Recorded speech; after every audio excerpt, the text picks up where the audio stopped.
Hello, this is Dr. Danielle, and today I want to talk to you about my 5 keys to health and wellness.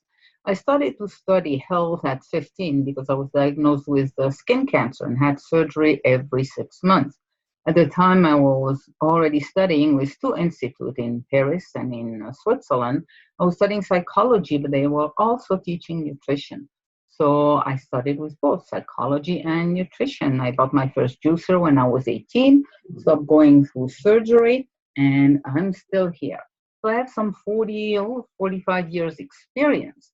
And it's true that you can find everything that you want on the net, but do you have 40 years? So let me help you a little bit to direct you maybe on the right path to help you towards holistic health.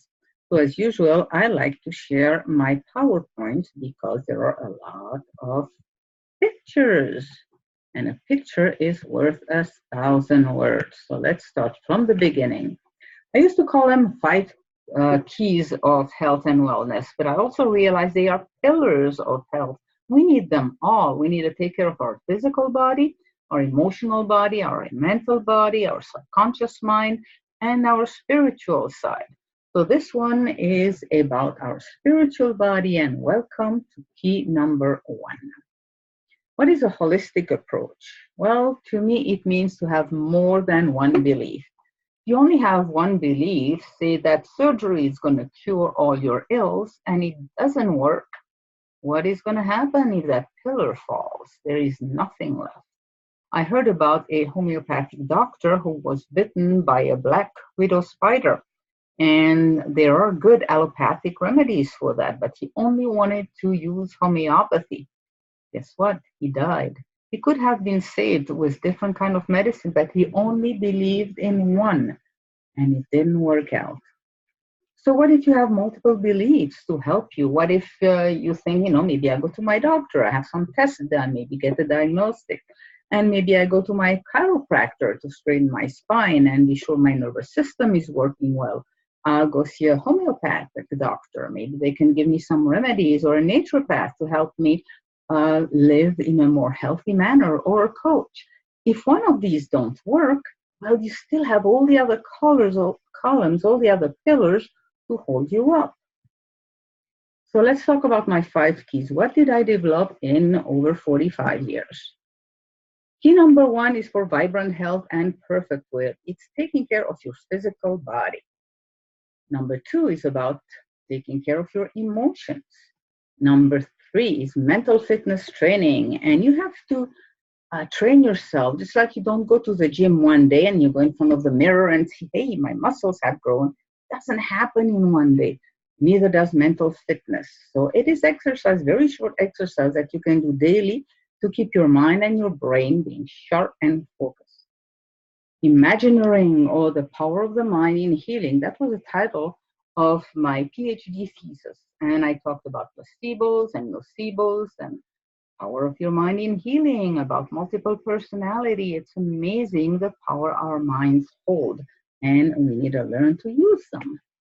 Love, life, and miracle. We're going to go into the quantum field. It's kind of the scientific woo-woo. It's where we are going towards. So it's a very interesting field. So it's going to be 5 short videos talking about those 5 keys instead of an hour and a half me talking on.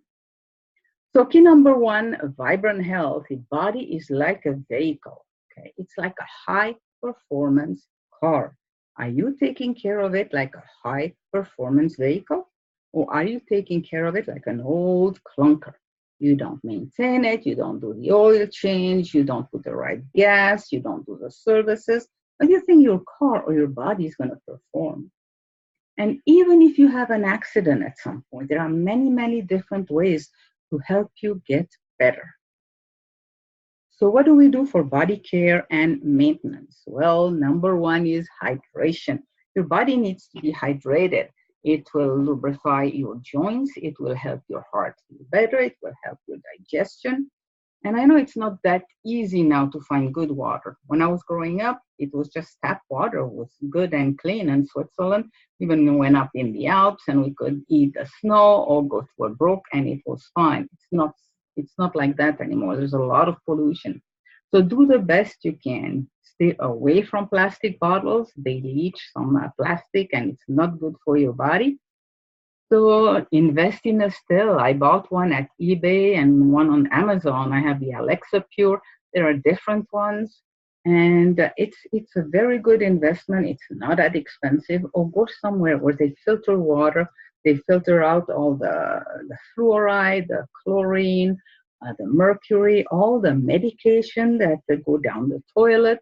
You may be drinking some birth control pills, some antidepressants, some antibiotics and all that stuff. You may not want that in your body. So be sure you have pure, clean water.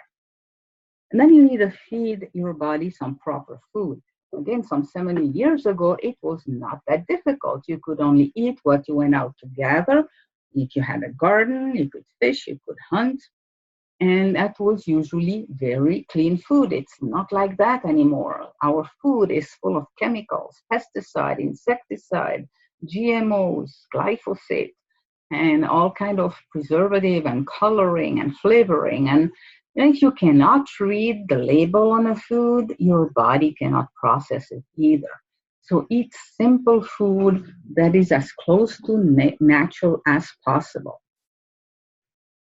Then movement. Our bodies were not meant to sit all day in front of a computer or in front of a TV. So move. You don't have to go to a gym or do high fitness or go skiing. No, my parents are in their 80s and they still walk probably an hour every day, and they walk hand in hand.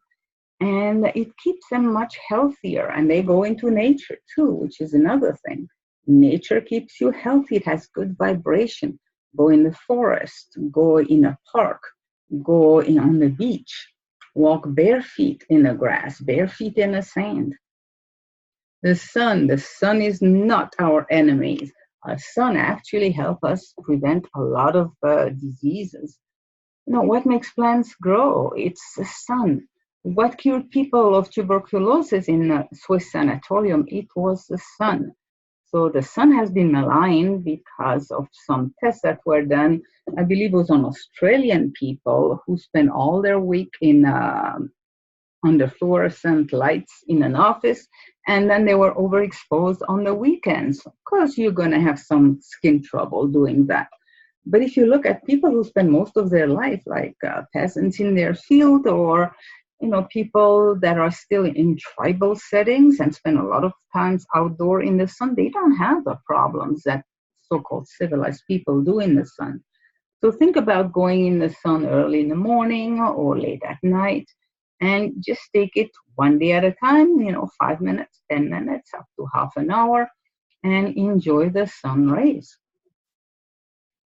Rest and relaxation. We cannot work, okay? People have so much burnout and heart problems. People die younger and younger, or are challenged younger and younger with heart disease or heart problems. Enjoy being in the outdoors and relaxing, even if it's a few minutes a day. Try to go lie down in the grass. Native Americans used to lie down on the ground, either in the grass or just on the bare ground, and enjoy the energy of the planet. So we'll talk more about that in our fifth key, about the power of nature. And then going deeper, okay, if just doing the bare minimum that I talked about is not enough, you can get my book. It's called Eat Well, Live Well. It's been published in Europe, in the European University Publishing House, and I have it as an ebook on my website. You can go and check it at qhe21.com/shop, and you'll find my book. And it will give you guidance on what to eat. I talk about drinks, I talk about meat, I talk about vegetables and fruits and nuts and seaweeds and mushrooms and supplements. It will give you an idea, has a lot of pictures, so it's pretty easy to read, and it's the basics. Now, if the basics is not enough for you, you still have health challenges. I also do some food therapy. It's computerized, individualized food therapy charts, working with your blood type, your metabolic type, your brain chemistry type, your Ayurvedic type, your age, your sex, your conditions. So we put all that in a computer program, And it gives us a chart. And actually, I'll give you two charts. One chart, if you feel great and healthy, you can eat much more. And one chart, if you don't feel so well and you have to really restrict your food and using food as medicine, what is it that you really need? And again, you can go read more about my article on it, or if you want to buy it directly, you can go to qhe21.com/shop. But read the article about food therapy, and it will explain to you why it's important when you don't feel well to have individuals' food charts. A journey of 1,000 miles, you've heard that.